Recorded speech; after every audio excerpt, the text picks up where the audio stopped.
Nous allons maintenant commencer par coder notre première page en PHP. Pour cela, ouvrez l'éditeur Notepad, cliquez ensuite sur le bouton Ouvrir.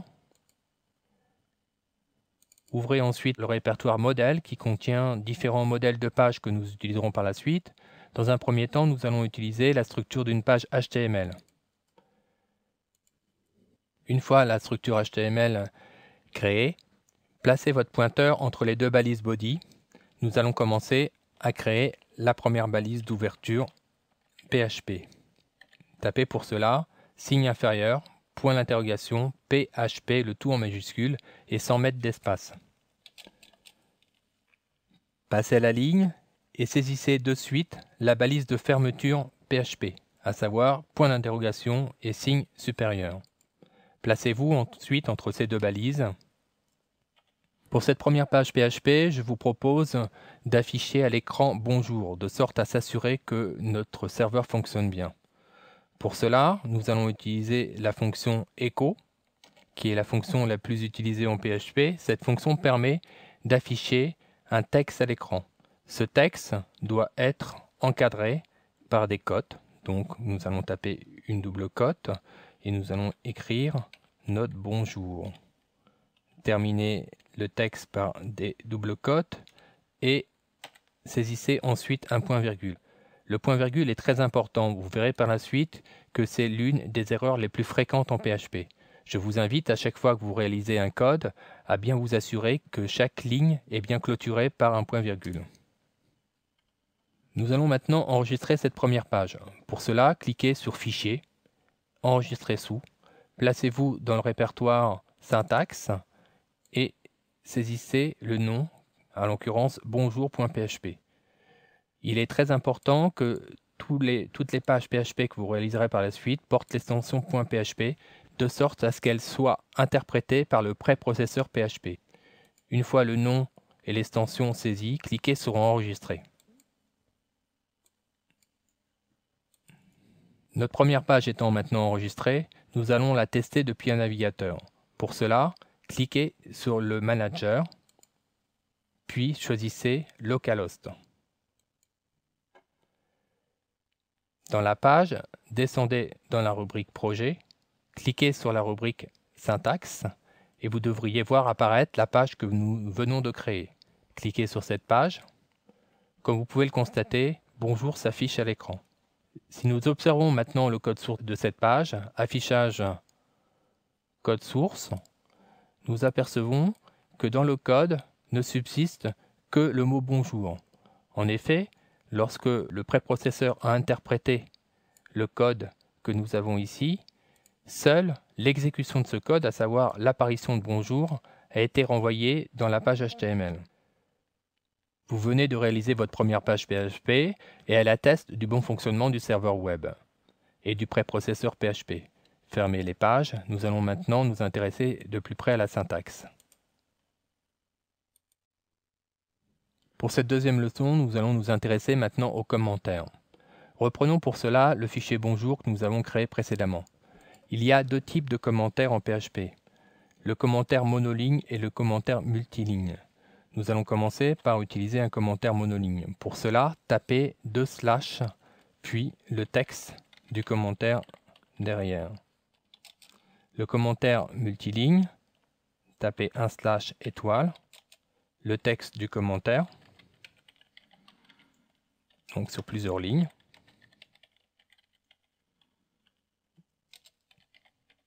Puis clôturez ce commentaire par étoile/. Les commentaires ne servent pas seulement à indiquer des informations sur le code. Ils peuvent aussi être utilisés pour neutraliser une ligne de code, pour dépanner, de sorte à savoir si cette ligne est à l'origine du problème que vous rencontrez. Pour cela, vous pourrez utiliser le commentaire monoligne comme ici, ou pourquoi pas le commentaire multiligne si toutefois vous aviez plusieurs lignes de code. Nous allons maintenant nous intéresser aux variables PHP. Pour cela, ouvrez une page PHP à partir du répertoire modèle. Prenez une page php.php. Cela nous évitera par la suite d'avoir à saisir à chaque fois les balises ouvrantes et les balises fermantes de nos fragments de code PHP. Placez-vous entre ces deux balises et saisissez votre première variable. Les variables en PHP doivent être précédées de $. Nous allons nommer notre première variable prénom. En PHP, il n'est pas utile de déclarer préalablement une variable. Il suffit de lui affecter une valeur pour qu'elle soit initialisée automatiquement. Nous allons donc lui affecter une valeur de type text. Nous allons lui affecter la valeur Jean. Et nous allons clôturer cette première instruction par un point-virgule de sorte à ce qu'elle soit exécutée par le préprocesseur. Si nous exécutons cette page, la variable prénom sera bien initialisée avec la valeur Jean. Cependant, nous ne verrons pas s'afficher le nom à l'écran. Pour cela, nous allons ajouter la fonction echo que nous avons utilisée précédemment et nous allons demander à cette fonction echo qu'elle affiche la variable prénom. Avant de tester, nous allons enregistrer cette page dans notre répertoire syntaxe. Je vous propose de la nommer variable.php.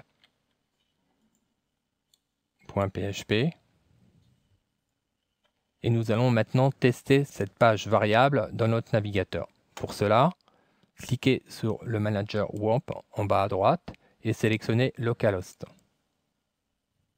Rendez-vous ensuite dans le répertoire syntaxe dans lequel nous avons enregistré notre page et cliquez sur variable.php. Nous voyons que la valeur Jean s'affiche à l'écran comme convenu. Revenez dans l'éditeur. Cette variable est de type text, mais nous allons voir qu'il existe d'autres types de variables en PHP. Pour connaître le type d'une variable, nous allons utiliser une nouvelle fonction. Cette fonction s'appelle getType. Nous tapons cette fonction et nous allons mettre entre les deux parenthèses de la fonction le nom de la variable dont nous désirons connaître le type, à savoir prénom. Pour que le résultat de cette fonction s'affiche, nous allons la faire précéder la fonction echo de nouveau. Enregistrez votre page, basculez dans le navigateur qui est déjà ouvert à l'aide de la combinaison de touches Alt-Tab. Et cliquez ensuite sur Actualiser pour actualiser la formation de la page.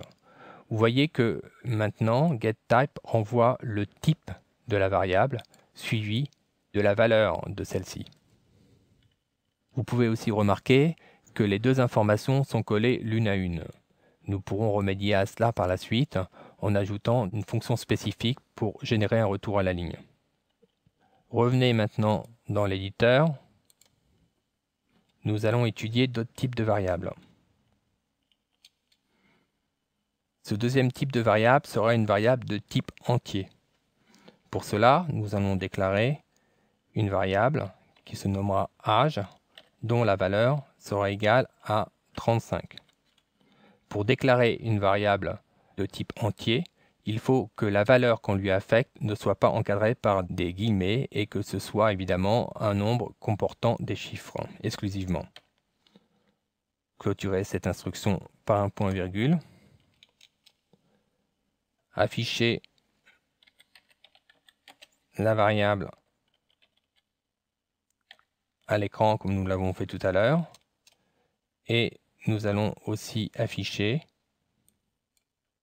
le type de cette variable pour s'assurer qu'il s'agit bien d'un type entier. Faire un peu d'ordre dans tout cela. Voilà. Et utiliser de manière pertinente les commentaires que nous avons appris juste avant pour segmenter les deux blocs de code. Enregistrez votre page, basculez dans le navigateur, actualisez la page et nous apercevons que maintenant 35, qui est la valeur de la variable âge, s'affiche correctement et cette valeur est suivie de son type qui est integer, donc entier. Revenez maintenant dans le navigateur pour continuer notre expérimentation. Nous allons cette fois créer une variable de type décimal. Pour cela, nous allons nommer cette variable prix et lui associer une valeur décimale. ce sera 100.50 par exemple, clôturé par un point virgule. Nous allons afficher cette valeur comme nous l'avons fait précédemment, écho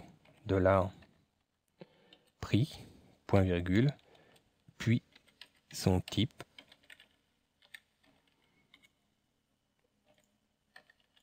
pour s'assurer qu'il s'agit bien d'une valeur de type décimal. Enregistrez cela, rebasculez dans le navigateur, actualisez votre page. Nous voyons qu'ici la valeur décimale s'affiche correctement et que le type qui lui est affecté est un type donc double qui correspond au type décimal en PHP. Revenons dans notre éditeur et continuons notre expérimentation. Nous allons maintenant créer une variable de type booléen. Ce type booléen est utilisé notamment dans les expressions de comparaison. Nous aurons l'occasion d'en reparler lorsque nous allons aborder les structures de choix et les boucles. Cependant, nous allons simuler la création d'une variable de type booléen. Je propose de l'appeler réponse, par exemple, en lui affectant une expression de comparaison. Bon, évidemment, nous n'avons pas vu encore les expressions de comparaison. Je vais donc en faire une très simple. Je vais créer une expression de comparaison entre deux valeurs. 4 est-il égal à 4? Donc la réponse à cette question sera évidemment oui. Et nous allons ainsi générer une valeur booléenne. Si nous affichons maintenant cette variable à l'écran et que nous affichons ensuite son type,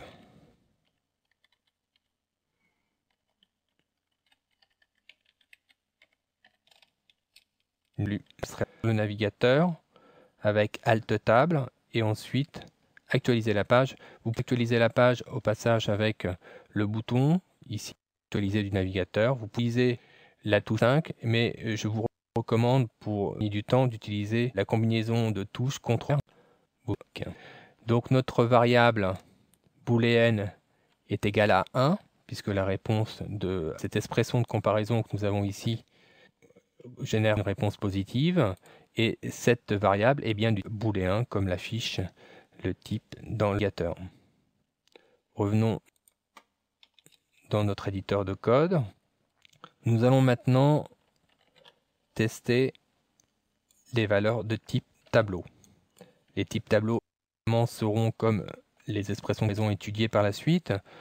Nous allons la création d'un tableau. Je vais l'appeler tableau, pourquoi pas. Voilà. Pour créer on va utiliser avec l'indice. Toutes ces informations seront par la suite expliquées, n'ayez crainte.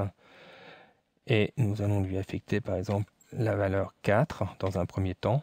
Nous venons de créer donc un tableau qui est nommé, qui s'appelle tableau et dont la première valeur sera égale à 4. Nous pourrions éventuellement créer une seconde valeur si besoin. Ce serait le deuxième élément de tableau. Nous pourrions lui affecter la valeur 5. Si maintenant nous désirons afficher cette valeur tableau, il faut bien sûr choisir l'une des deux valeurs, à savoir la deuxième par exemple. Et si nous désirons afficher son type, nous allons encore une fois utiliser getType et rappeler le nom du tableau. Enregistrons cette page, basculons dans le navigateur, actualisons. Nous voyons qu'ici, effectivement, la valeur du tableau, à savoir le deuxième élément du tableau, est bien égal à 5, comme nous l'avions ici, et que le type qui est retourné par getType est bien un type area, donc qui correspond au tableau en PHP. Comme nous l'avions remarqué tout à l'heure, vous voyez que dans les informations qui sont affichées dans la page sont toutes collées les unes aux autres, et cela est plutôt handicapant pour la lecture. Nous allons essayer de remédier à cela dès maintenant. Revenons dans l'éditeur de code. Nous avons vu tout à l'heure que lorsque nous avons créé une variable de type texte, il suffisait d'initialiser une variable avec une valeur encadrée par des doubles cotes. Sachez simplement, en guise de rappel, que le code ASCII est lui aussi des codes que nous pouvons générer en PHP. À savoir, nous allons faire cette fois une variable retour avec la balise BR. Voilà. Et cette fonction retour, nous allons pouvoir la générer par un simple écho, puisqu'au final, comme vous l'avez compris, j'espère, les résultats de la balise écho sont ensuite insérés dans la page elle-même. Donc si nous faisons ça, nous allons ainsi envoyer la balise BR dans la page finale à chaque fois que nous allons ajouter un écho retour. Donc voilà. Donc en bas c'est peut-être pas utile, nous avons le même quand même. Si j'enregistre cette page, je bascule dans le navigateur et j'actualise. Vous voyez que maintenant toutes mes variables, mes couples variables-valeurs sont réparties sur des lignes différentes, et cela suite à cette balise BR qui est générée via la variable retour. Ce qu'il est intéressant de constater par rapport à ça, c'est que le fait de pouvoir générer du code HTML comme nous venons de le faire nous ouvre des perspectives très intéressantes pour manipuler tous les objets HTML que vous connaissez. Nous allons pouvoir donc construire, pourquoi pas, dynamiquement des tableaux, générer dynamiquement des balises BR ou toutes les balises que vous pouvez éventuellement exploiter dans une page HTML. Nous aurons l'occasion de revenir sur cet aspect du PHP par la suite.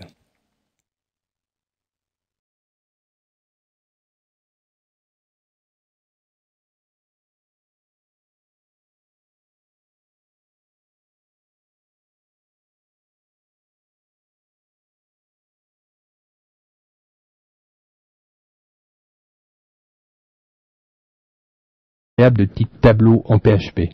Pour cela, ouvrez une page modèle de type PHP. Placez-vous entre les deux balises. Les variables de type tableau permettent d'enregistrer des séries de valeurs. Pour illustrer mes propos, nous pourrions enregistrer sous le même nom toutes les notes d'une classe. La variable s'appellerait à ce moment-là classe, et nous aurions autant d'éléments qu'il y a de notes, qui, elles, pourraient être accessibles via un indice.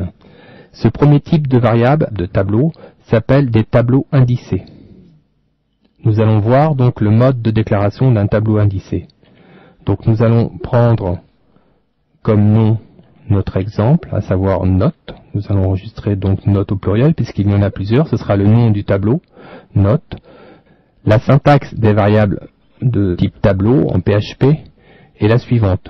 Nous avons le nom de la variable, précédé évidemment du $, puis nous avons des crochets ouvrants, un crochet fermant, et nous allons mettre entre ces deux crochets l'indice qui correspond à l'élément du tableau. Il faut savoir que en PHP, comme dans la majorité des programmes informatiques, l'indice commence à 0. Nous avons ici donc représenté le premier élément du tableau note. Si nous lui affectons une note, donc une valeur numérique, puisqu'elle n'est pas encadrée par des doubles cotes, une note de 15 par exemple, à ce moment-là, le tableau va être créé et le premier élément sera initialisé à 15. Continuons la création de notre tableau en saisissant d'autres notes. Nous allons par exemple saisir l'élément 1, nous allons lui affecter une autre note qui sera 13, l'élément 2, nous allons mettre cette fois une très bonne note 19. L'élément 3, nous avons donc ainsi 4 éléments différents. Nous allons affecter la valeur 11 dans notre tableau. Si nous exécutons maintenant le programme, ces informations vont être enregistrées dans le tableau. Cependant, nous ne pourrons pas les visualiser dans la page. Pour cela, il est judicieux d'utiliser une instruction, ou une fonction spécifique qui s'appelle print R. Cette fonction spécifique est dédiée au tableau et permet d'afficher le contenu du tableau sans avoir à lister tous ces éléments. Donc nous allons l'appliquer à notre tableau de sorte à faire notre premier test. Nous allons maintenant enregistrer notre page dans le répertoire syntaxe. Nous allons l'appeler tableau indicé. Voilà. Et nous allons commencer à le tester en basculant dans le navigateur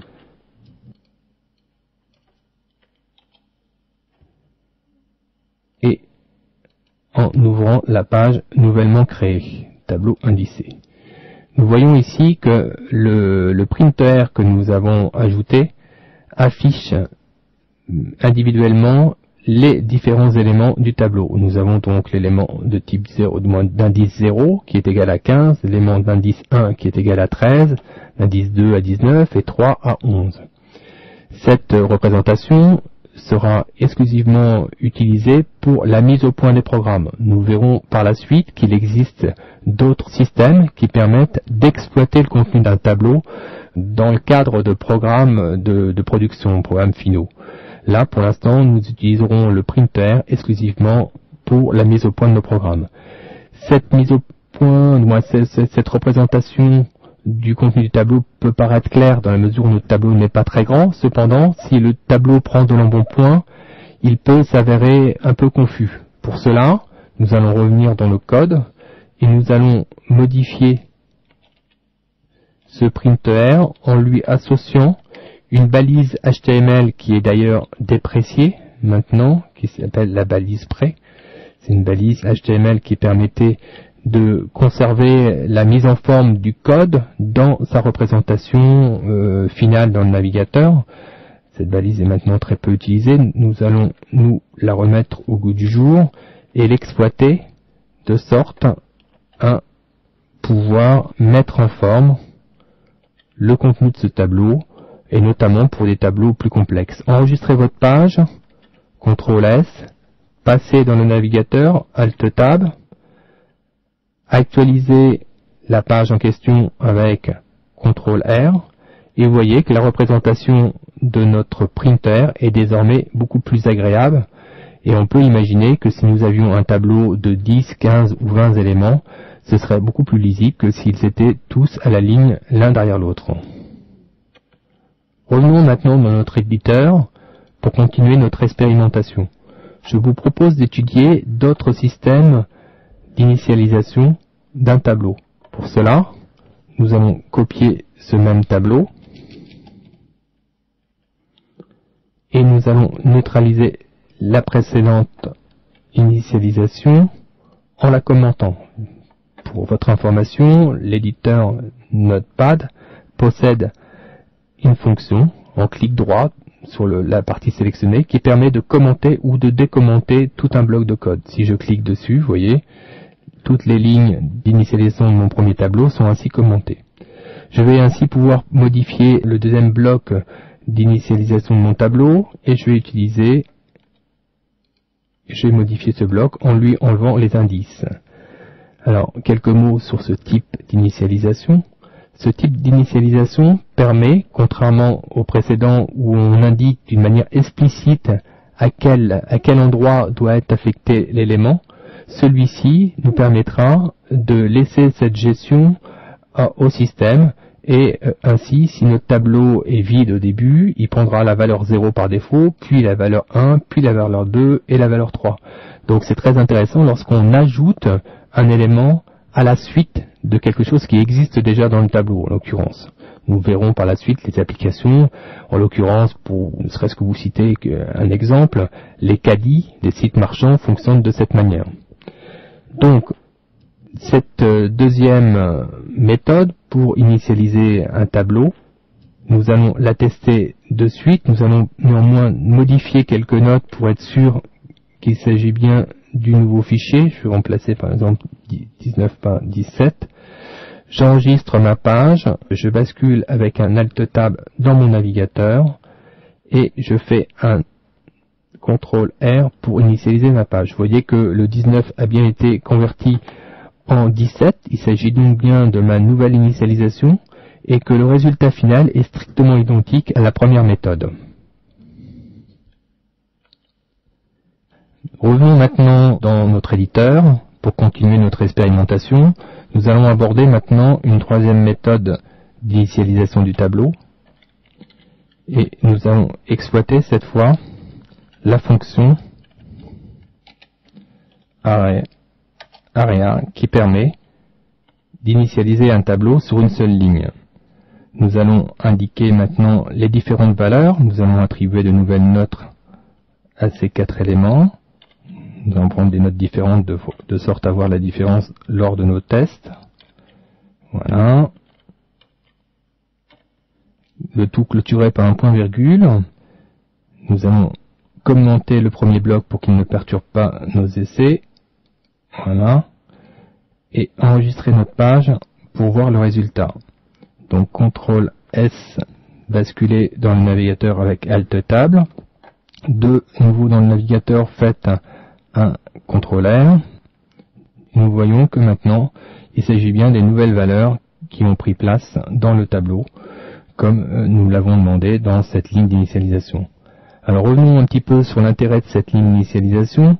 Elle est, comme vous pouvez le voir, beaucoup plus compacte et permet en fin de compte d'initialiser des séries très rapidement d'informations. Imaginez par exemple les jours d'une semaine. Si vous désirez convertir des jours de semaine en anglais ou en français, on pourra très bien imaginer qu'il y ait 2 tableaux, l'un en français et l'autre en anglais, et il suffirait de substituer le nom de la variable pour basculer en français ou en anglais. Donc nous verrons par la suite d'autres applications concernant ce type d'initialisation.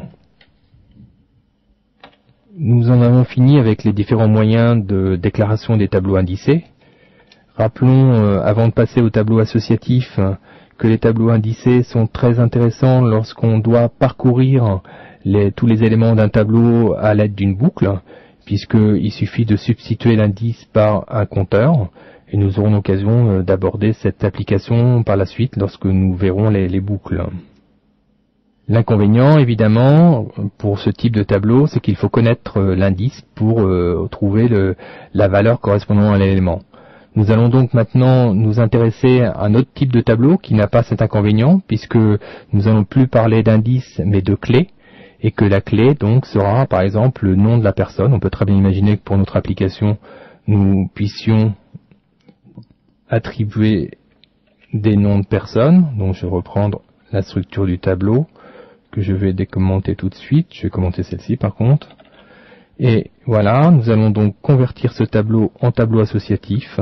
Et pour cela, il suffit de substituer l'indice par le nom d'une personne. On va appeler par exemple le premier Jean.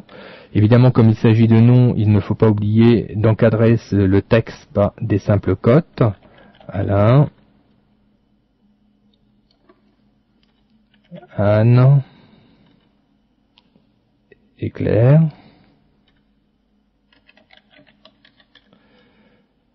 Voilà. Donc nous avons converti notre tableau indicé en tableau associatif. Donc nous allons tester de la même manière cela dans notre page. CTRL S pour enregistrer la page, Alt Tab pour basculer sur notre navigateur et CTRL R pour actualiser la page.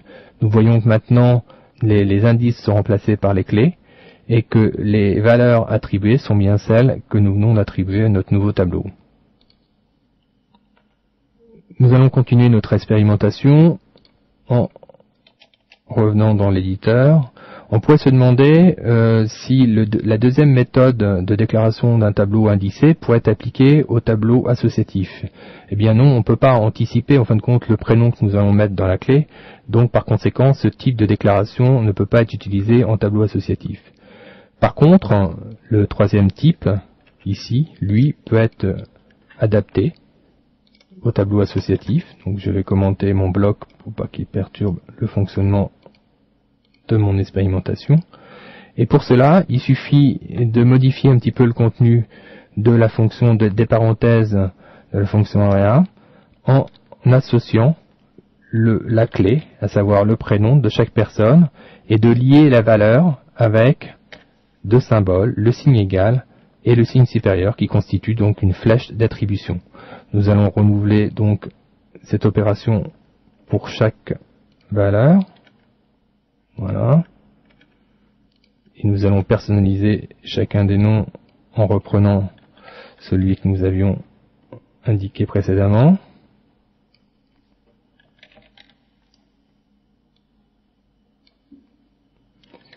Claire.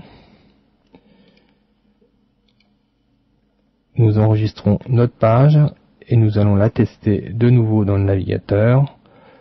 Alt Tab, CTRL R, et on voit que là, il s'agit bien de notre nouveau tableau puisque les valeurs étaient différentes et que le résultat final est strictement identique, hormis le fait que là, nous avons tout déclaré sur une seule ligne. Nous avons vu jusqu'à présent les déclarations des différents tableaux. Je vous propose de voir maintenant comment peut-on exploiter au sein d'un programme les valeurs, comment peut-on aller les récupérer dans les tableaux. Reprenons le tableau indicé que nous avions tout à l'heure. Nous allons commenter celui-ci et décommenter celui-ci. Dans le cadre d'un tableau indicé comme ça, eh bien, pour récupérer une variable, c'est très simple, il suffit simplement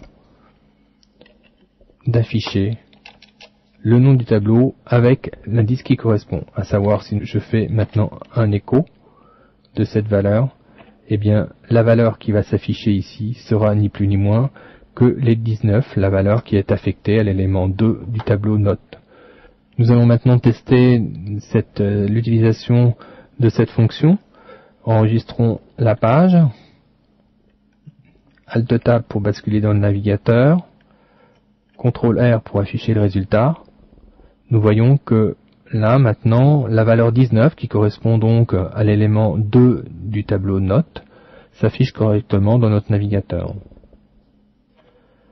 Nous allons voir maintenant de la même manière comment peut-on exploiter une information stockée dans un tableau associatif. Revenons pour cela dans notre éditeur de code.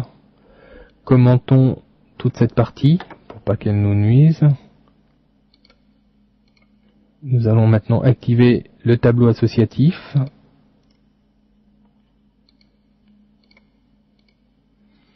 Et nous allons nous fixer comme objectif d'aller voir la note d'Alain. Pour cela, vous l'avez compris, il suffit d'afficher la variable note avec comme clé Alain pour que celle-ci s'affiche dans le navigateur. Nous allons tester cela tout de suite. CTRL S, Alt Tab, CTRL R. Vous voyez que la note d'Alain qui est égale à 13 s'affiche désormais dans le navigateur. Nous en avons fini avec les déclarations de tableau. Nous pouvons faire un rapide comparatif des tableaux indicés et associatifs. Nous avons vu que les tableaux indicés étaient très intéressants pour être parcourus par des boucles. Nous verrons par la suite cet usage. Les tableaux associatifs, quant à eux, sont intéressants pour un accès direct, puisqu'il suffit de connaître le nom de la personne et de le placer à l'intérieur en guise de clé pour accéder à sa valeur. Ce sont des tableaux d'une seule colonne. Et dans la pratique, il se trouve que nous avons souvent besoin de tableaux de type matriciel. Or, en PHP, il n'existe pas de syntaxe spécifique pour représenter les matrices. Nous allons devoir donc les créer nous-mêmes. Pour cela, nous allons commencer par ouvrir une nouvelle page à partir de la page modèle. Placez-vous entre les deux balises PHP. Nous allons commencer par créer un premier tableau que je vais appeler ligne 1. Je vais lui affecter par exemple deux valeurs. Donc je vais utiliser la convention que nous avons vue tout à l'heure qui est la plus compacte avec la fonction area. Je vais lui affecter donc pourquoi pas continuant sur des notes 12,15. C'est ira pour ce premier exemple. Et je vais maintenant créer, pour construire ce tableau à deux dimensions, une deuxième ligne que je vais appeler ligne 2, dont je vais modifier les informations à l'intérieur de tout cela. Je vais mettre par exemple 14 et 19 pour la deuxième valeur. Ces deux tableaux, si je devais les afficher dans mon navigateur, j'utiliserais évidemment la fonction printer. Je pourrais d'ailleurs la faire tout de suite. Je vais revenir d'ailleurs sur cette fonction. Je vais la ressaisir. Donc nous avions printer, point virgule, avec le nom du tableau à l'intérieur. Nous avions vu d'ailleurs qu'il était judicieux d'encadrer cette fonction avec un écho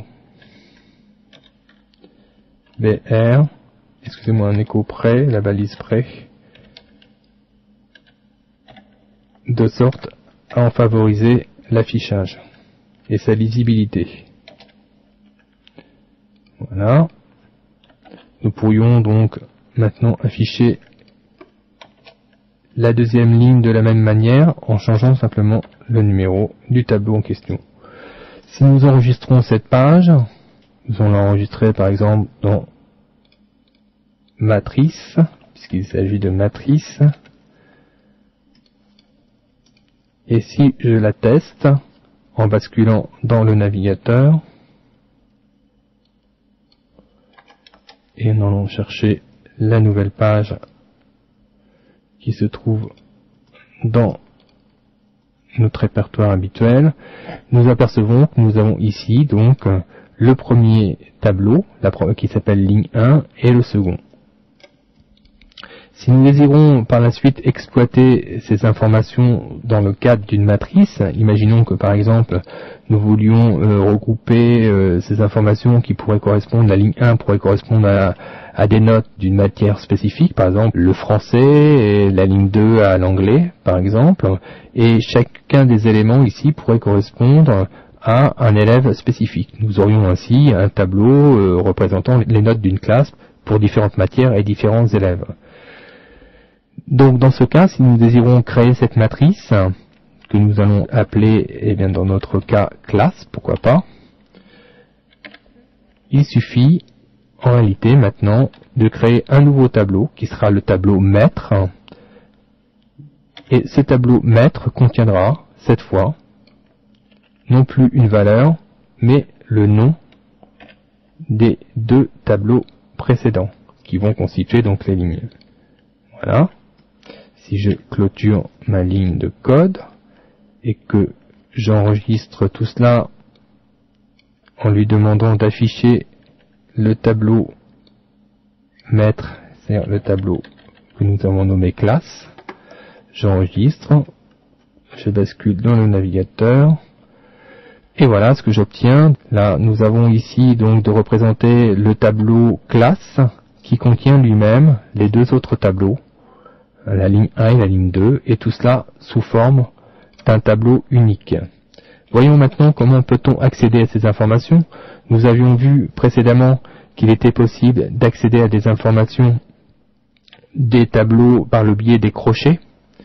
Donc en l'occurrence, si je désire accéder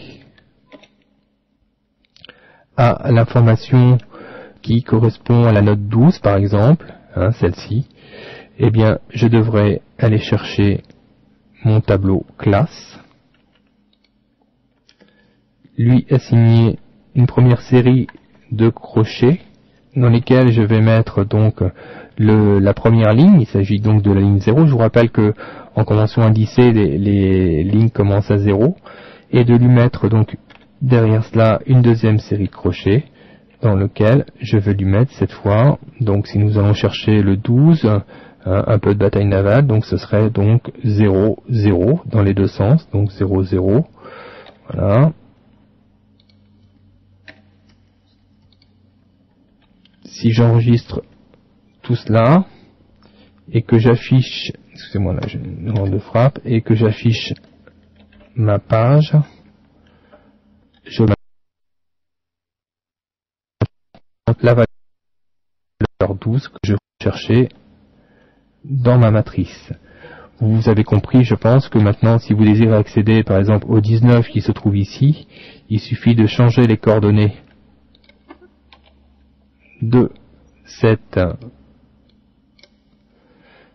tableau, et en lui associant donc la deuxième ligne, donc l'indice 1, et la deuxième colonne, l'indice 1. Nous allons obtenir derrière, séparons tout cela comme nous l'avons vu précédemment pour pas que les deux valeurs se collent par une balise BR, de sorte à générer un retour à la ligne, pour faciliter la lisibilité du résultat affiché. J'affiche tout ça, j'actualise, j'obtiens bien 12, qui est la valeur ici, la ligne 0 et la colonne 0, et 19 qui correspond à la ligne 1 et la colonne 1.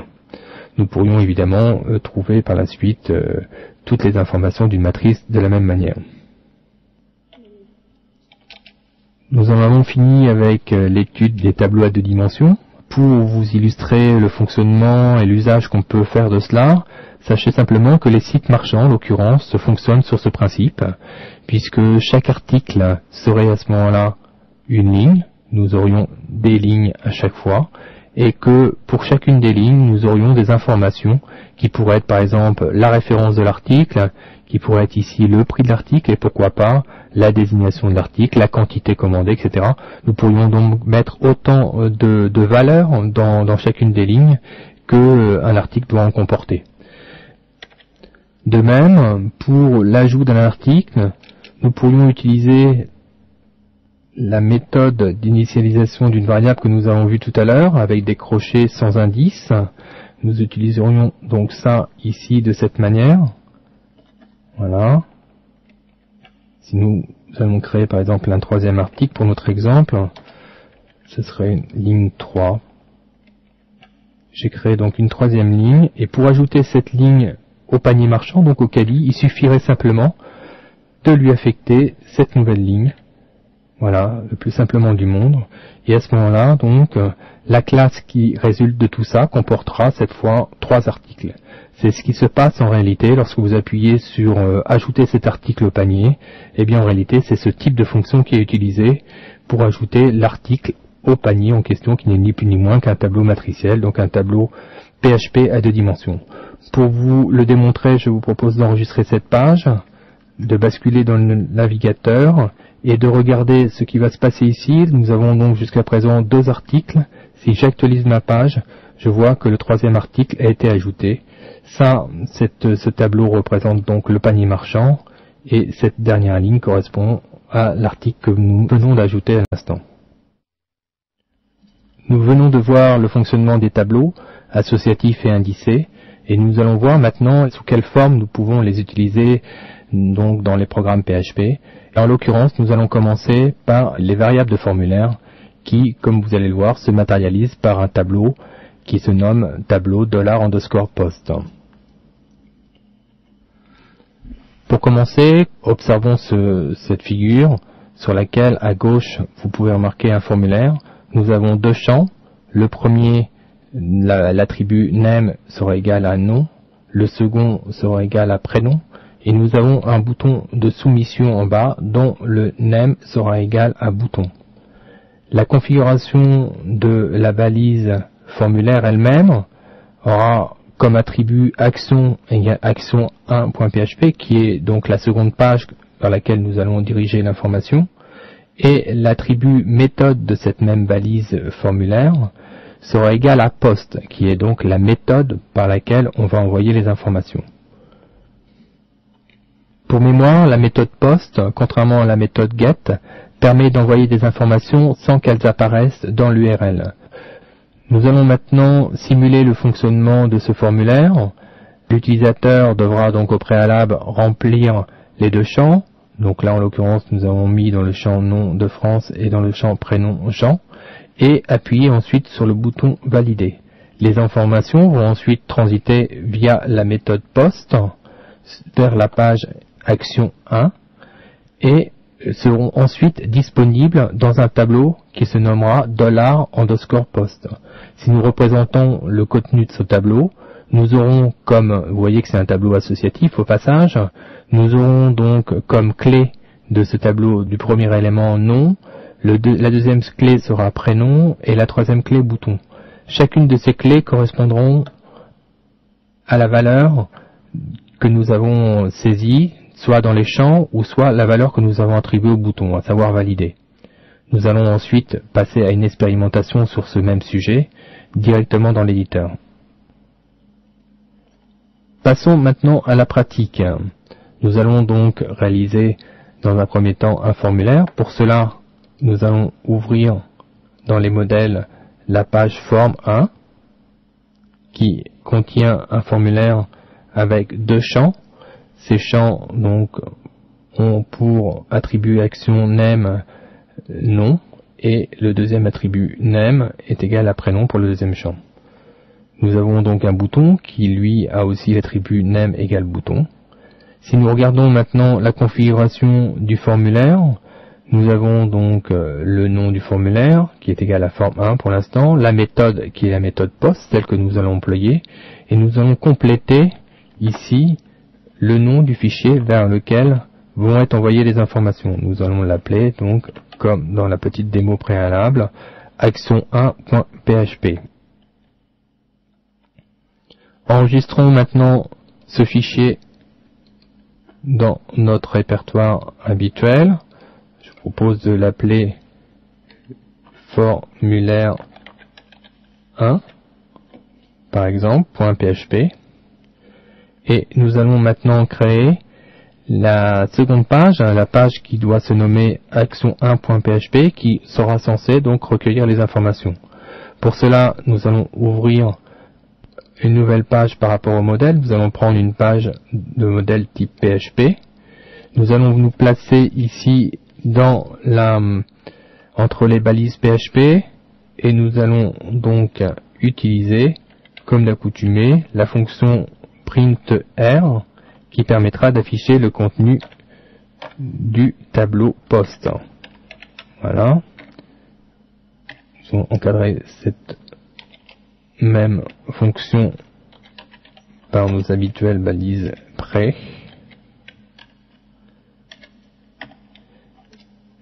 de sorte à en favoriser la lisibilité.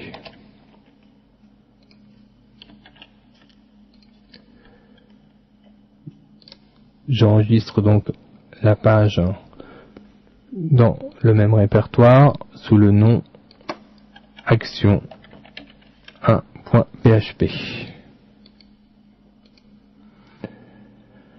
Nous avons maintenant configuré les deux pages. Nous allons pouvoir tester notre système et voir le flux des informations passées donc du formulaire à la page action 1.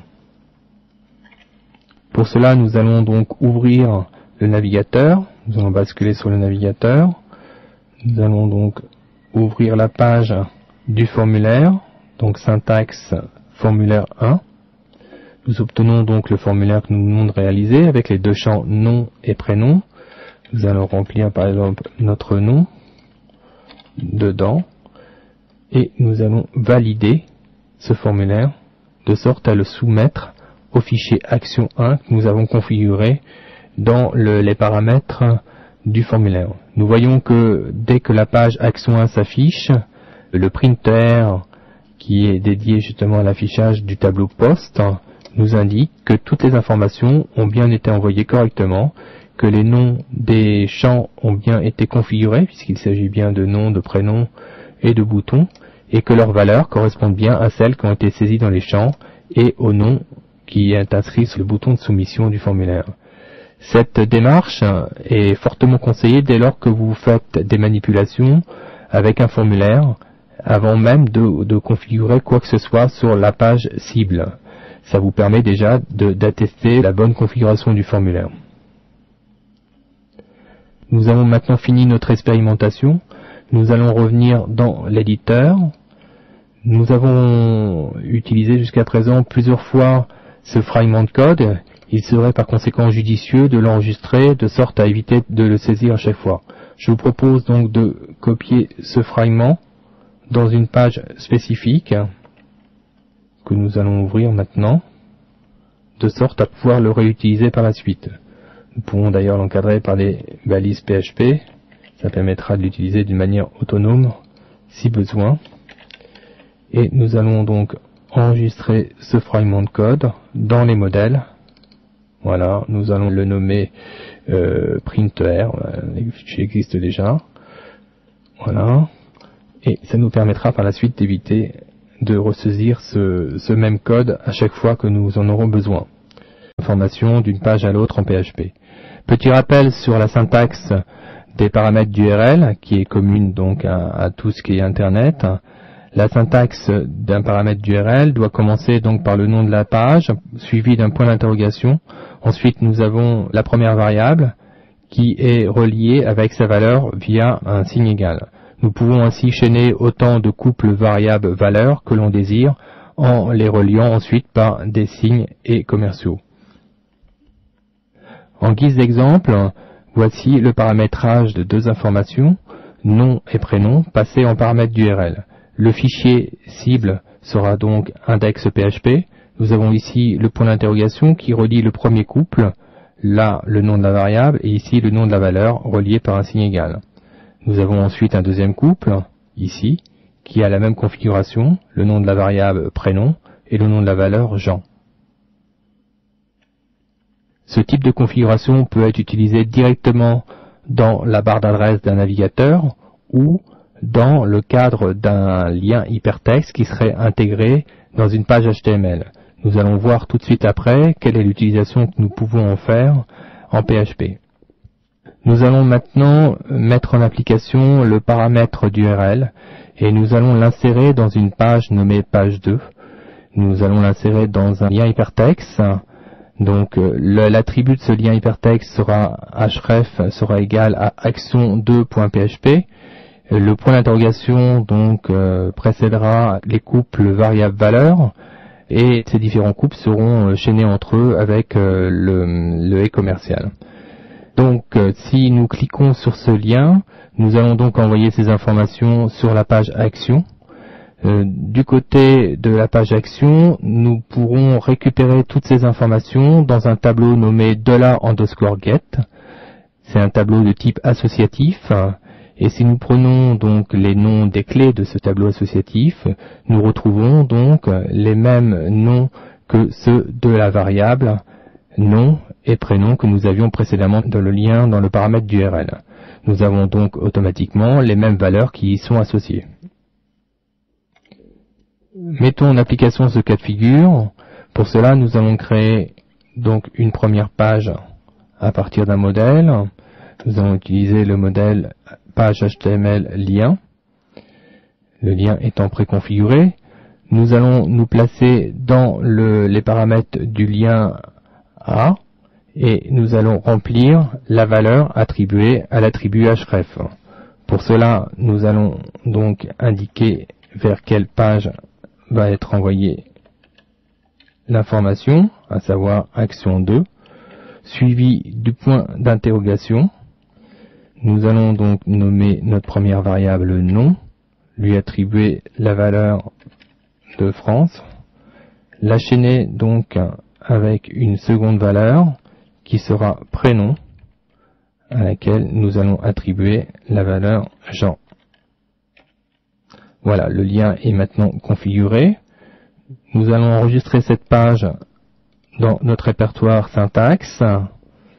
Nous allons enregistrer par exemple sous le nom page lien. Et nous allons développer maintenant la seconde page à partir du modèle. Cette page aura pour but de réceptionner les informations envoyées par ce lien hypertexte. Nous allons donc prendre une page de type PHP. Nous avons donc dans cette page de type PHP la fonction printer que nous allons modifier pour qu'elle récupère cette fois les informations du tableau get, et nous allons enregistrer cette nouvelle page dans le répertoire syntaxe sous le nom action 2.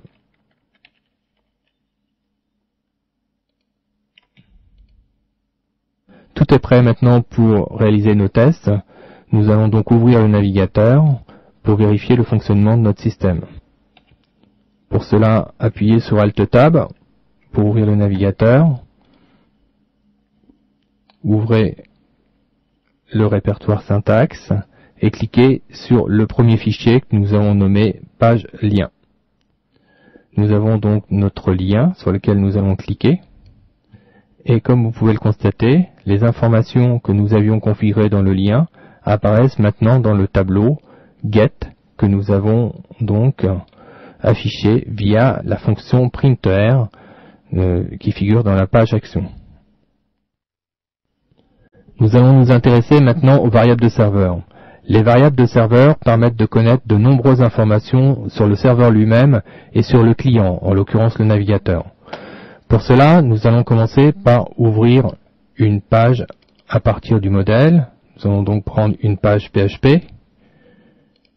Nous allons ensuite ouvrir le fragment de code qui contient notre petite fonction d'affichage de tableau. Ça nous évitera donc de le ressaisir une nouvelle fois. Et nous allons adapter ce code à notre nouveau tableau qui se nomme serveur. Nous allons enregistrer cette page dans notre dossier syntaxe. Nous allons la nommer serveur. Et nous allons tester maintenant cette page dans un navigateur de sorte à afficher les différentes valeurs de ce tableau serveur. Pour cela, nous allons ouvrir notre navigateur et nous rendre dans le dossier syntaxe, afficher donc la page serveur, et nous pouvons constater que la fonction print affiche d'une manière exhaustive tous les éléments que contiennent donc le tableau serveur. Nous n'allons pas tous les détailler évidemment, mais nous pouvons voir en général les valeurs parlent d'elles-mêmes. Ici donc vous avez compris que c'était le nom du serveur qui héberge le site. Nous avons ici par exemple le type de navigateur. Là nous avons donc des informations liées à la langue. Là la codification employée, etc. Si nous descendons un peu plus bas, nous pouvons observer que nous avons en l'occurrence la méthode get qui est indiquée. Donc là par défaut c'est la méthode get qui est prise. Si par exemple nous modifions cette information et nous ajoutons un paramètre d'URL, nous allons donc ajouter par exemple nom égal de France et que nous validions, nous apercevons que ces informations, donc les paramètres d'URL, sont elles aussi recensées dans une variable serveur qui se nomme queryString. Nous avons aussi ici le nom complet du fichier et du paramètre d'URL, et nous avons enfin une dernière valeur de ce tableau qui s'appelle phpSelf, qui est assez intéressante puisqu'elle reprend en fin de compte le nom de la page dans laquelle nous sommes. Nous allons utiliser cette valeur en guise d'exercice. Nous allons réaliser un formulaire qui envoie l'information sur la page dans laquelle se trouve le formulaire. Pour cela, revenons dans l'éditeur. Nous allons maintenant ouvrir un formulaire à partir du dossier modèle. Nous allons donc reprendre le même formulaire que nous avions précédemment. Ce formulaire donc contient deux champs, nom et prénom, que nous avons déjà étudié lorsque nous avons fait notre expérimentation sur la variable post. Et nous allons nous mettre ici dans action de sorte à envoyer ce formulaire dans la page où nous sommes. Donc nous allons afficher la variable que nous avons repérée qui est une variable de serveur, donc le nom serveur. Cette variable, la clé de cette variable s'appelait phpSelf, donc nous allons indiquer le nom de cette clé et clôturer notre insertion PHP. Ce qu'il faut comprendre ici, et cet exemple est très intéressant d'ailleurs, c'est que nous pouvons donc insérer ponctuellement des fragments de code PHP de sorte à générer des valeurs selon la demande. Donc là, en l'occurrence, action sera configurée automatiquement avec le nom de la page dans laquelle va se trouver le formulaire. À ce sujet, nous allons d'ailleurs enregistrer ce formulaire dans une page spécifique qui sera test, donc variable serveur, on va l'appeler test variable PHP self pour que ce soit plus explicite. Voilà. Et nous allons passer dans le navigateur pour le tester dès maintenant.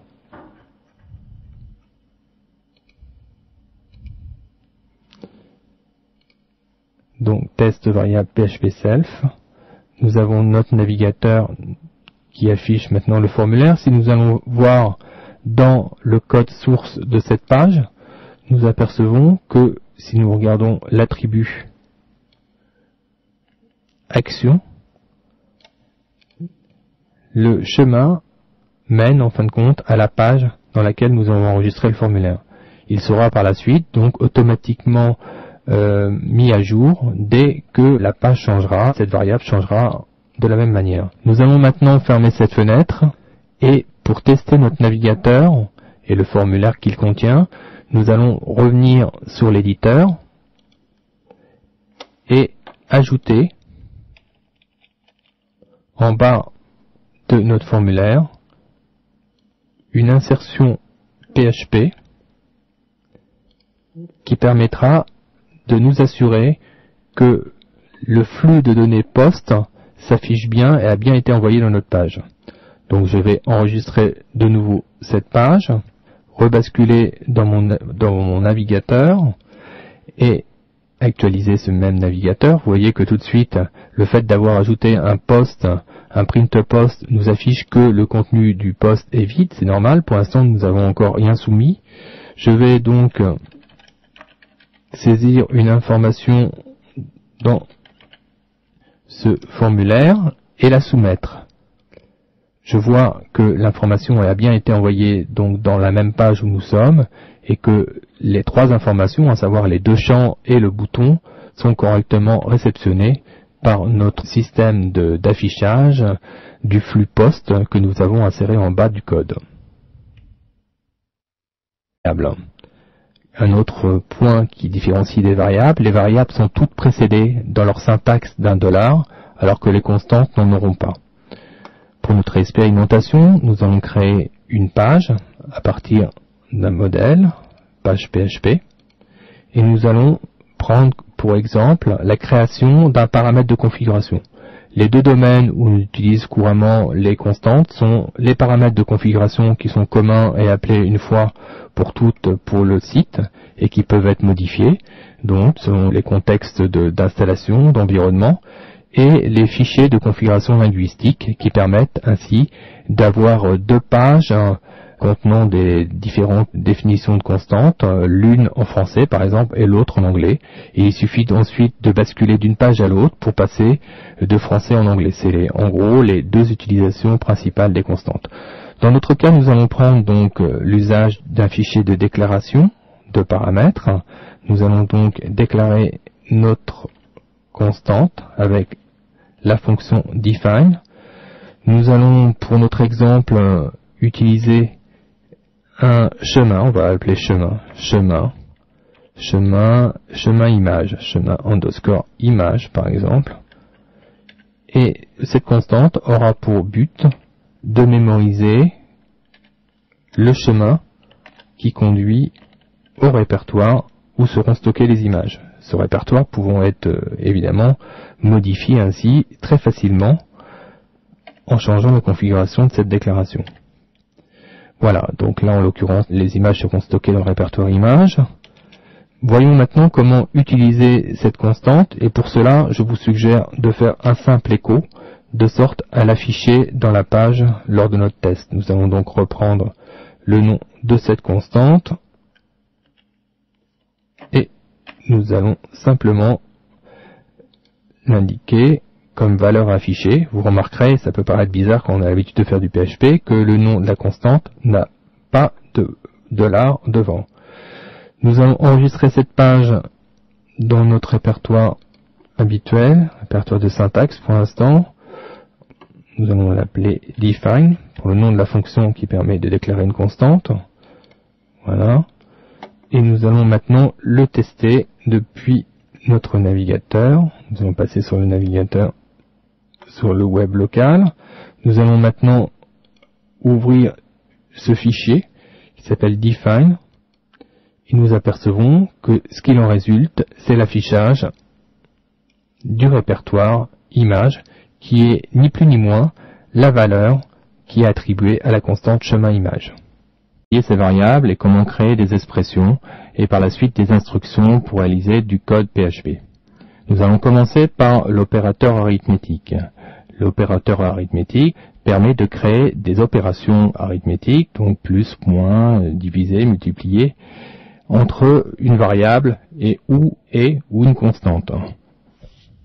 Il existe aussi un opérateur modulo qui permet de retourner le reste d'une division. Nous aurons l'occasion d'appliquer cet opérateur par la suite.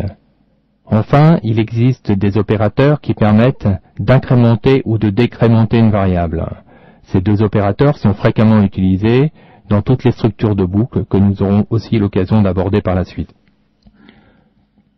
Pour mettre en pratique ces opérateurs, je vous propose de rédiger quelques lignes de code. Ouvrez une page à partir de la page modèle, page PHP. Placez-vous dans les balises PHP. Nous allons commencer par initialiser une variable que nous allons appeler var1. Nous allons l'initialiser avec une valeur numérique puisque nous allons travailler donc sur les opérateurs.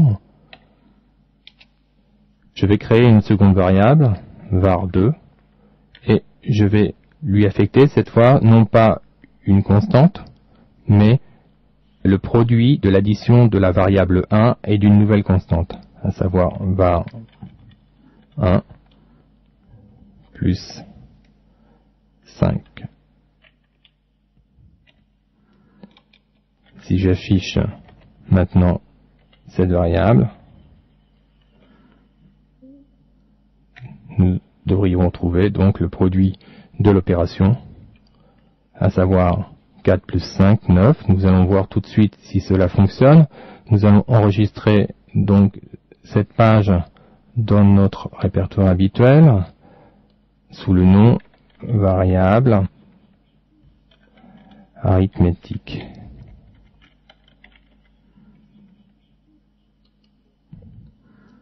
Passons dans le web local, en localhost, pour nous assurer que tout ça fonctionne. Pour cela, cliquez sur le manager de WAMP, descendez dans la page index, cliquez sur notre répertoire, syntaxe, et sur la nouvelle page que nous venons de créer. Nous pouvons voir que le résultat affiché correspond bien à l'addition des deux variables, à savoir 4 et 5.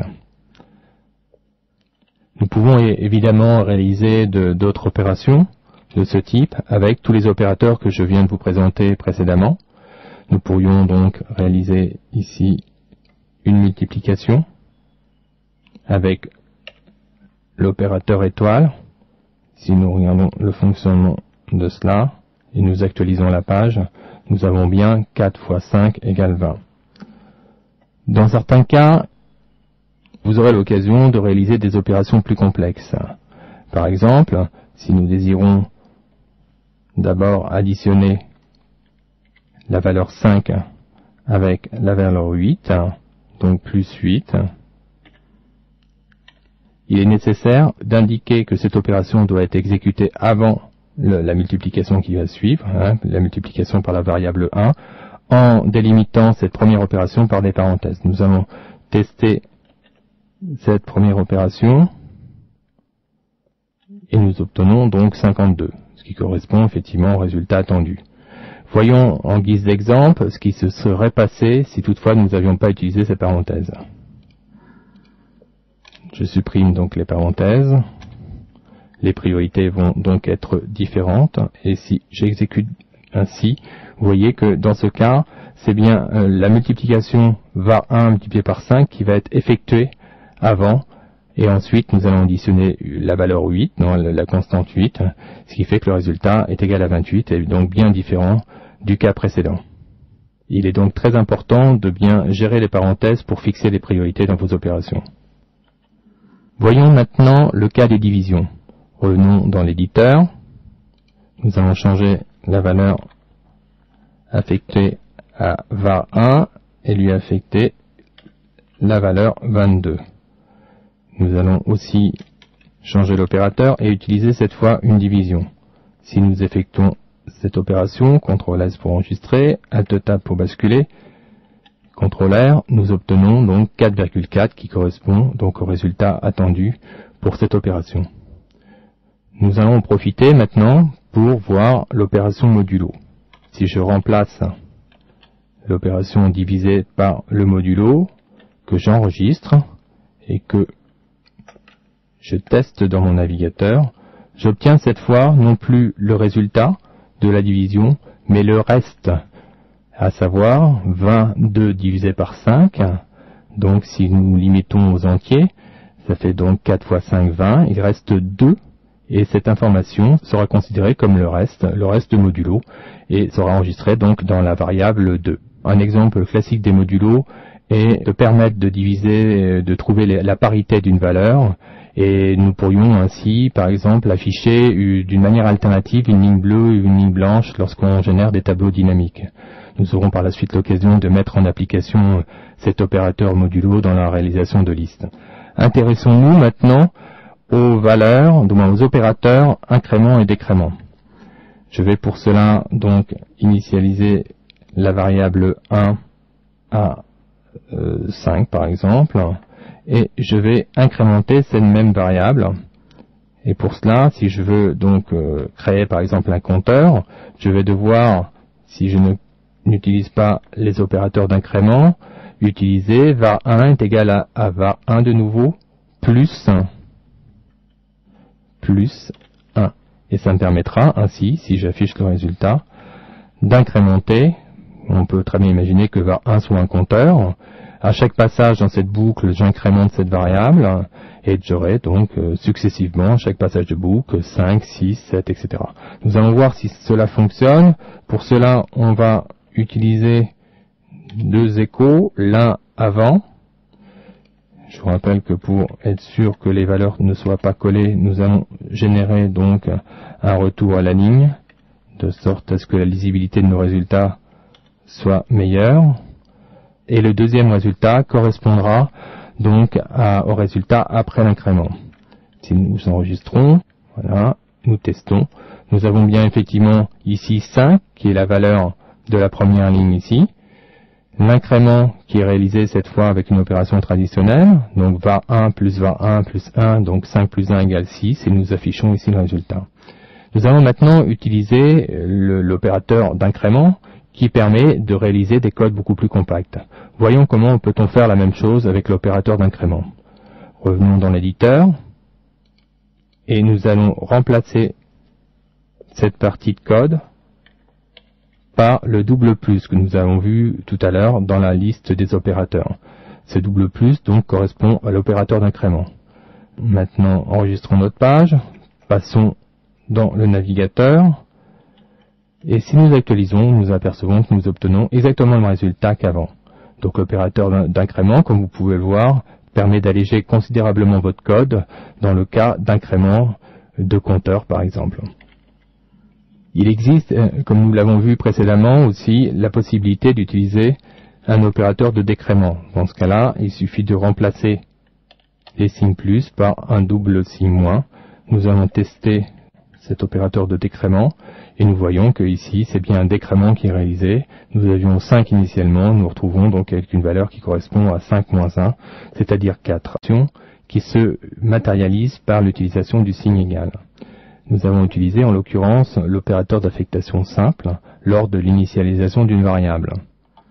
Nous venons d'utiliser dans la leçon précédente, lors de l'étude des opérateurs arithmétiques, l'opérateur avec évaluation préalable de la partie de droite. Cependant, je n'ai pas détaillé le process en fin de compte pour effectuer donc ce type d'opération. Je vous propose maintenant d'en parler. En réalité, lorsque le système effectue une opération de ce genre, donc var1 est égal à var2 plus 5, l'affectation s'effectue en deux temps. Le premier temps consiste à évaluer la partie de droite. Donc là, en l'occurrence, si nous posons comme hypothèse que var2 est égal à 2, nous allons avoir donc 2 plus 5 est égal donc à 7, et donc ce résultat correspondra à l'évaluation de la partie de droite. Le deuxième temps consiste à copier le résultat, donc la valeur 7, dans la variable de gauche. Donc au final, après cette opération, nous aurons donc var1 est égal à 7.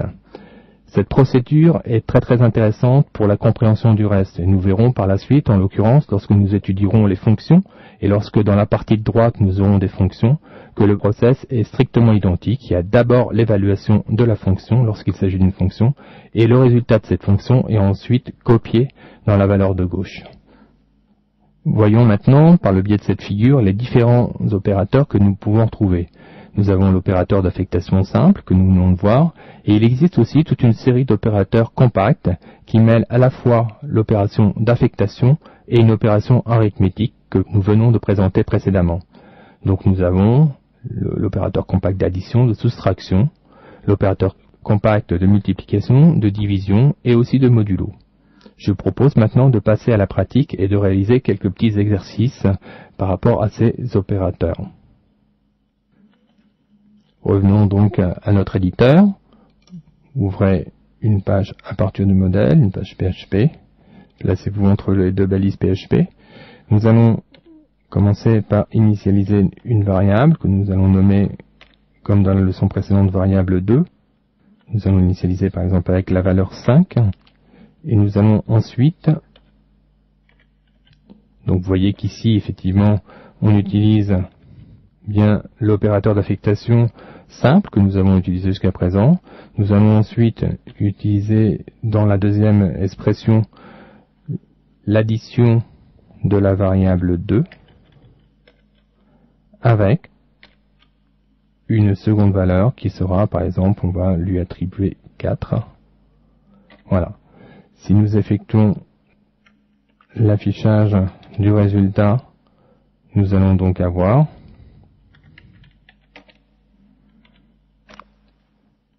le résultat qui devrait théoriquement être 9. Nous allons enregistrer cette page dans notre dossier syntaxe sous le nom variable d'affectation.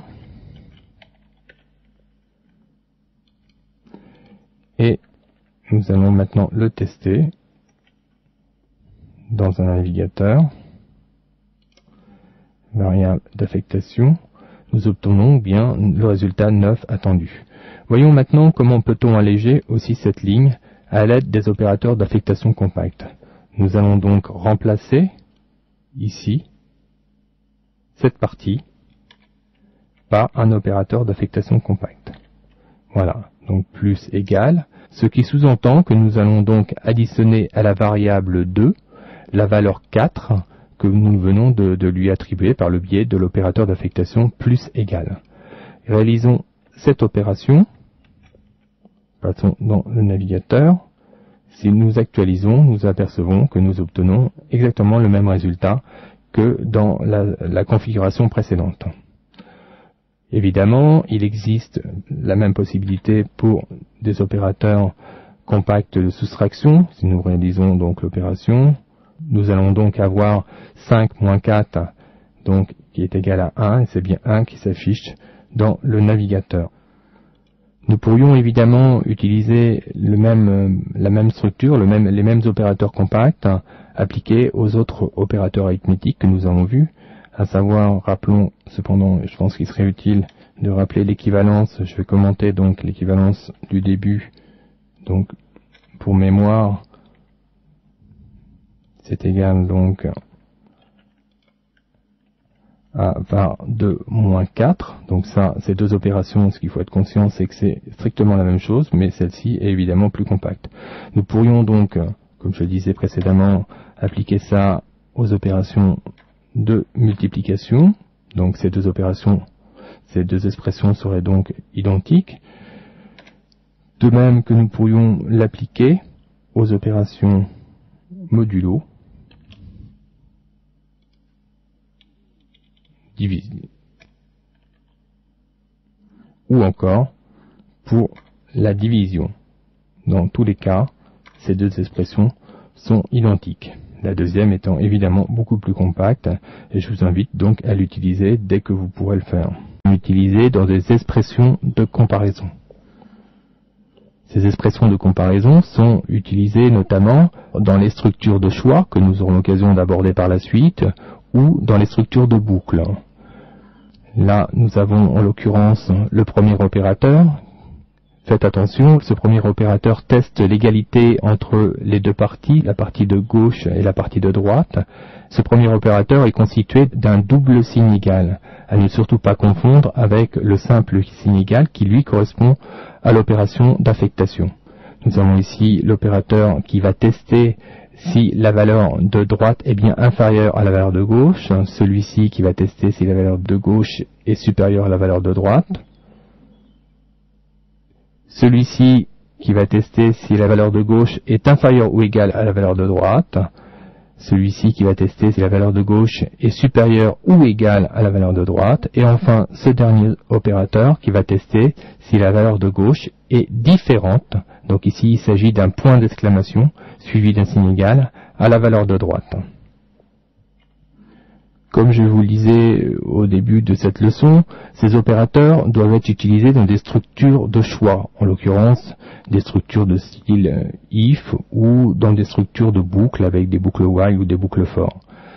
Dans un premier temps, nous allons mettre en pratique cet opérateur en utilisant une structure de choix qui n'est pas une structure if, mais un opérateur compact que nous allons vous présenter tout de suite. Il s'agit donc de l'opérateur de choix ternaire. Cet opérateur, comme son nom l'indique, sera structuré en trois parties. La partie de gauche, dans laquelle nous indiquerons l'expression de condition, qui utilisera donc les différents opérateurs de comparaison que nous venons de vous présenter. Ici, la partie centrale qui contiendra par la suite l'expression qui sera exécutée si l'expression de condition est vraie, et ensuite la troisième partie qui contient l'expression qui sera effectuée dans le cas où l'expression de condition renvoie une valeur fausse. Remarquez au passage que ces trois parties sont séparées par des symboles bien spécifiques. Ici, pour la première partie, nous avons un point d'interrogation qui indique donc que la partie précédente est bien une question, on se pose la question, il y a un point d'interrogation à la fin, ce qui est tout à fait logique. Et ici, nous avons pour séparer les deux alternatives selon les réponses que nous allons obtenir, l'opérateur, donc le double point, qui permet de séparer l'expression qui sera effectuée si le résultat est faux et celle qui sera effectuée si le résultat est vrai. Un petit exemple pour tester l'utilisation de cet opérateur de choix ternaire. Nous avons ici l'expression de comparaison. Nous testerons donc si $test est supérieur à 2. Dans la partie centrale, nous avons l'expression qui sera effectuée si la réponse est oui. Donc nous affecterons en l'occurrence le mot oui à une nouvelle variable qui s'appelle $rep. Et ici, dans la partie de droite, nous avons l'expression qui sera effectuée dans le cas où la réponse est négative. Nous affecterons dans ce cas la valeur, du moins le texte non, à la variable $rep. Appliquons maintenant ces deux opérateurs, l'opérateur ternaire et les opérateurs de comparaison, à un petit exemple pratique. Ouvrons une page modèle, placez-vous dans les balises PHP. Nous allons commencer par saisir une première variable, LG, et nous allons l'affecter à FR. Je vous propose de réaliser en l'occurrence un petit script qui permettra d'afficher bonjour ou hello selon la langue qui sera renseignée. À savoir, cette première variable LG contiendra donc soit FR dans le cas d'une langue française, ou soit, je vais le rappeler ici en commentaire, EN dans le cas de la langue anglaise. Je vais ensuite créer dessous la ligne qui permettra d'afficher le résultat. Je vais introduire ce résultat par un écho qui permettra d'afficher donc soit le message bonjour ou soit le message hello. Pour bien délimiter l'opérateur ternaire, je vais donc l'encadrer par des parenthèses et je vais donc structurer. Nous pouvons d'ailleurs, pour que ce soit encore plus logique, commencer à définir les syntaxes qui délimitent les trois parties de l'opérateur ternaire. Dans cette première partie, je vais donc y indiquer l'expression de comparaison, à savoir est-ce que LG Faites attention ici, il s'agit d'un double signe égal. Est-ce que LG est-il égal donc à FR en l'occurrence? Dans la seconde partie ici, je vais donc indiquer le mot qui doit être affiché à l'écran dans le cas où cette réponse est positive. Donc nous avons décidé d'écrire en l'occurrence bonjour, voilà. Et dans la troisième partie, qui se trouve ici, je vais indiquer donc l'équivalent de bonjour en anglais, à savoir hello. Je vais clôturer ma ligne par un point-virgule et je vais enregistrer cette page dans notre répertoire de syntaxe sous variable de comparaison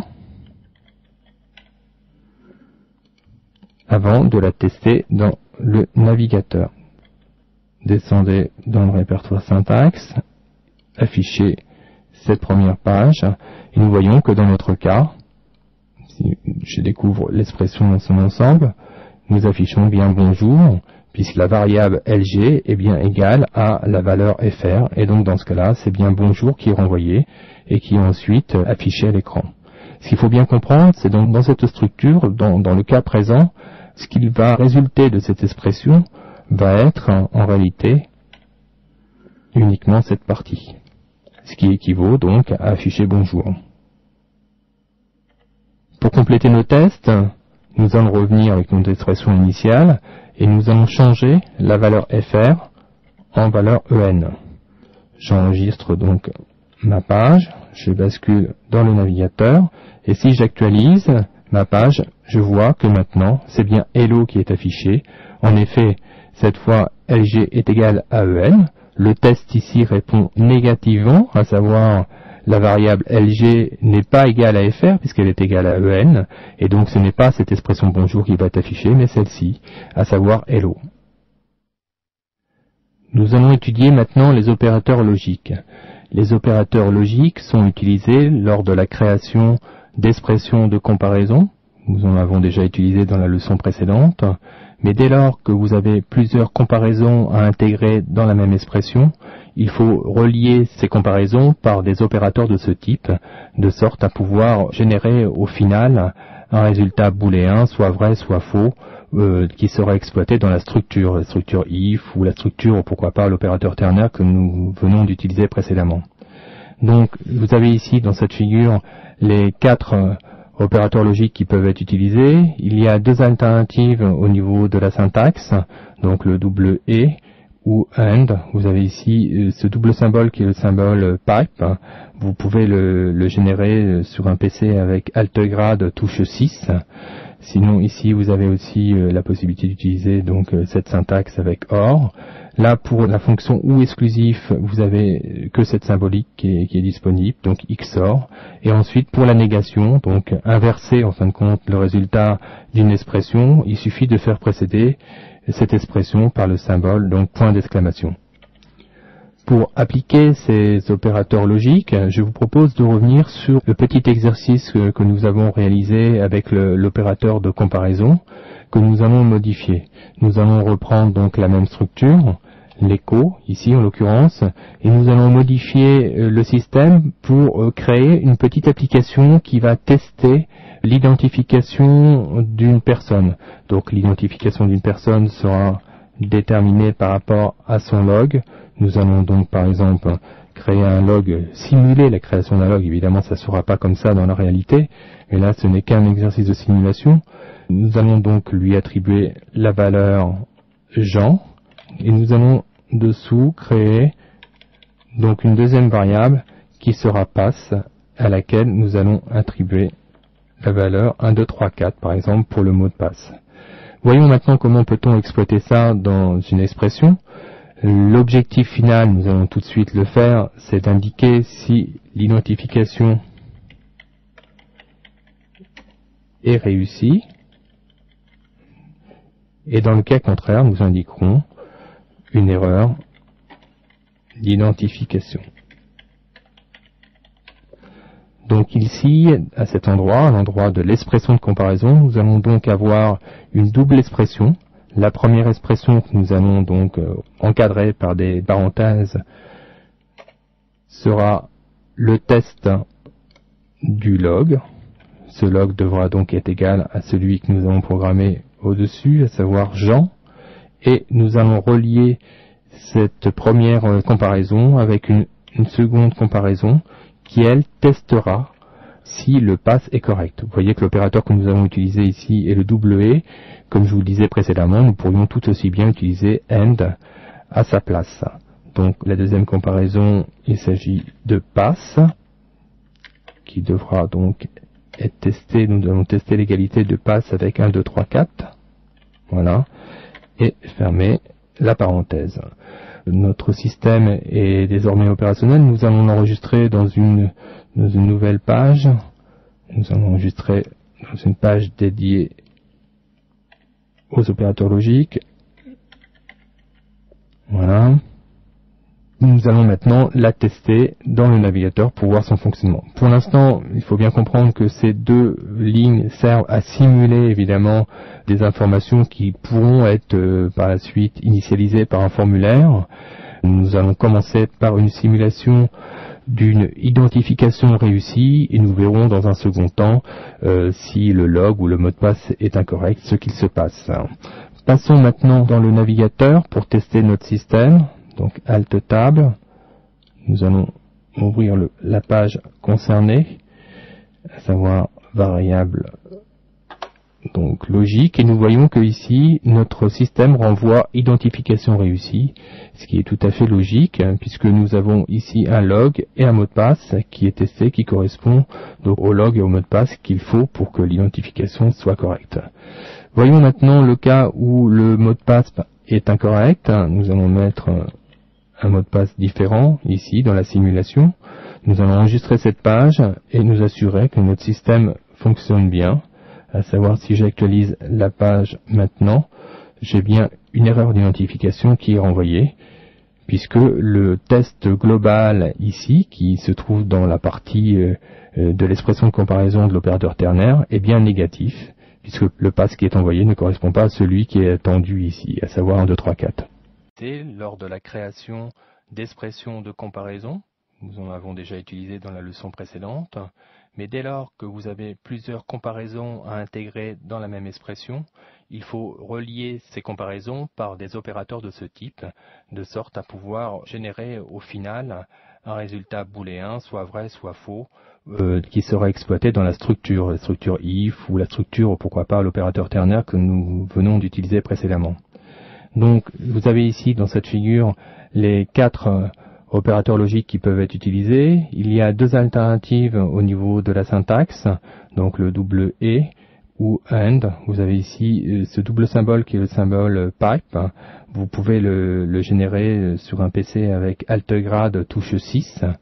Sinon ici vous avez aussi la possibilité d'utiliser donc cette syntaxe avec OR. Là, pour la fonction ou exclusif, vous avez que cette symbolique qui est disponible, donc XOR. Et ensuite, pour la négation, donc inverser en fin de compte le résultat d'une expression, il suffit de faire précéder cette expression par le symbole, donc point d'exclamation. Pour appliquer ces opérateurs logiques, je vous propose de revenir sur le petit exercice que nous avons réalisé avec l'opérateur de comparaison, que nous allons modifier.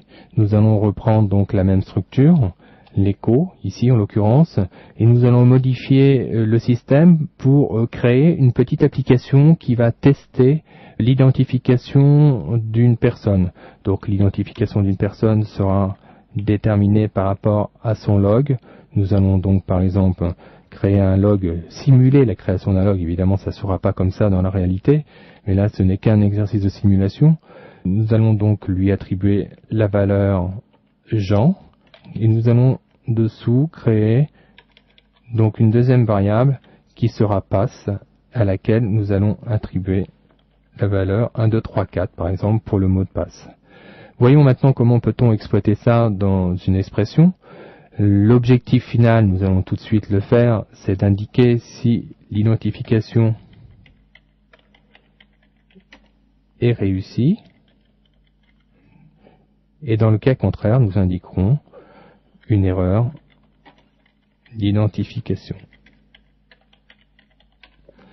Donc ici, à cet endroit, à l'endroit de l'expression de comparaison, nous allons donc avoir une double expression La première expression que nous allons donc encadrer par des parenthèses sera le test du log. Ce log devra donc être égal à celui que nous avons programmé au-dessus, à savoir Jean. Et nous allons relier cette première comparaison avec une seconde comparaison qui, elle, testera si le pass est correct. Vous voyez que l'opérateur que nous avons utilisé ici est le WE. Comme je vous le disais précédemment, nous pourrions tout aussi bien utiliser AND à sa place. Donc la deuxième comparaison, il s'agit de pass, qui devra donc être testé. Nous allons tester l'égalité de pass avec 1, 2, 3, 4. Voilà. Et fermer la parenthèse. Notre système est désormais opérationnel. Nous allons l'enregistrer dans une nouvelle page. Nous allons l'enregistrer dans une page dédiée aux opérateurs logiques. Voilà. Nous allons maintenant la tester dans le navigateur pour voir son fonctionnement. Pour l'instant, il faut bien comprendre que ces deux lignes servent à simuler évidemment des informations qui pourront être par la suite initialisées par un formulaire. Nous allons commencer par une simulation d'une identification réussie et nous verrons dans un second temps si le log ou le mot de passe est incorrect, ce qu'il se passe. Passons maintenant dans le navigateur pour tester notre système. Donc Alt Tab, nous allons ouvrir la page concernée, à savoir variable donc logique, et nous voyons que ici notre système renvoie identification réussie, ce qui est tout à fait logique puisque nous avons ici un log et un mot de passe qui est testé, qui correspond donc au log et au mot de passe qu'il faut pour que l'identification soit correcte. Voyons maintenant le cas où le mot de passe est incorrect. Nous allons mettre un mot de passe différent ici dans la simulation. Nous allons enregistrer cette page et nous assurer que notre système fonctionne bien. À savoir, si j'actualise la page maintenant, j'ai bien une erreur d'identification qui est renvoyée, puisque le test global ici, qui se trouve dans la partie de l'expression de comparaison de l'opérateur ternaire, est bien négatif, puisque le pass qui est envoyé ne correspond pas à celui qui est attendu ici, à savoir 1, 2, 3, 4. Nous allons maintenant étudier l'opérateur de concaténation. L'opérateur de concaténation est utilisé pour relier